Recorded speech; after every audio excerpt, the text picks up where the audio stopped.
बिस्मिल्लाहिर्रहमानिर्रहीम। अस्सलामु अलैकुम वरहमतुल्लाहि वबरकातुहू। मेहमान तीन किस्म के होते हैं।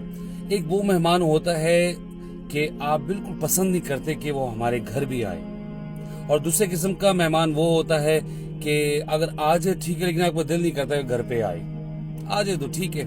और तीसरे किस्म का वो मेहमान होता है कि आप चाहते हैं वो लाजमी घर पर आए, बल्कि आप इतने खुश होते हैं कि उसे ये भी कहते हैं कि आप रात को रहो और सुबह जाना, आपको उसके बगैर दिल नहीं लगता।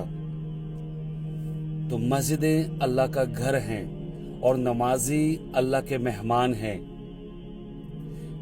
पहला नमाजी कौन सा है? जिसे अल्लाह बिल्कुल पसंद नहीं करता कि ये मेरे घर में आए, मेरी मस्जिद में आए, अल्लाह बिल्कुल पसंद नहीं करते। और दूसरा नमाजी वो है, अगर आ जाए ठीक है, लेकिन अल्लाह को उसकी कोई परवाह नहीं है, मर्जी है उसकी आना तो आ जाए। और तीसरे किस्म का वो मेहमान है, वो नमाजी है जिसका दिल लगा रहता है मस्जिद में। अल्लाह चाहता है कि वो मेरे घर में आए, पहले आए, वहां ज्यादा वक्त गुजारे, बल्कि नमाज जब बाजमत खत्म हुई थी उसके बाद भी वहां बैठा रहे, अस्कार करता रहे, मेरे घर में रहे। तो आप कौन सा मेहमान बनना पसंद करेंगे?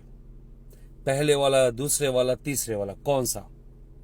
अल्लाह ताला से दुआ है कि अल्लाह ताला हमें वो मेहमान बनाए जिसको अपने घर में आना हम पसंद करते हैं। अल्लाह ताला हमें तौफीक दे, हमारे दिल में वो प्यार डाल दे मस्जिदों का, वो रहम डाल दे कि हम मस्जिद की तरफ भागे जाएं, पहले औकात में जाएं, नमाज खत्म हो जाए उसके बाद हम वहां पर बैठ के अज़कार करें। अल्लाह तौफीक दे, आमीन। अस्सलामु अलैकुम वरहमतुल्लाहि वबरकातुहू।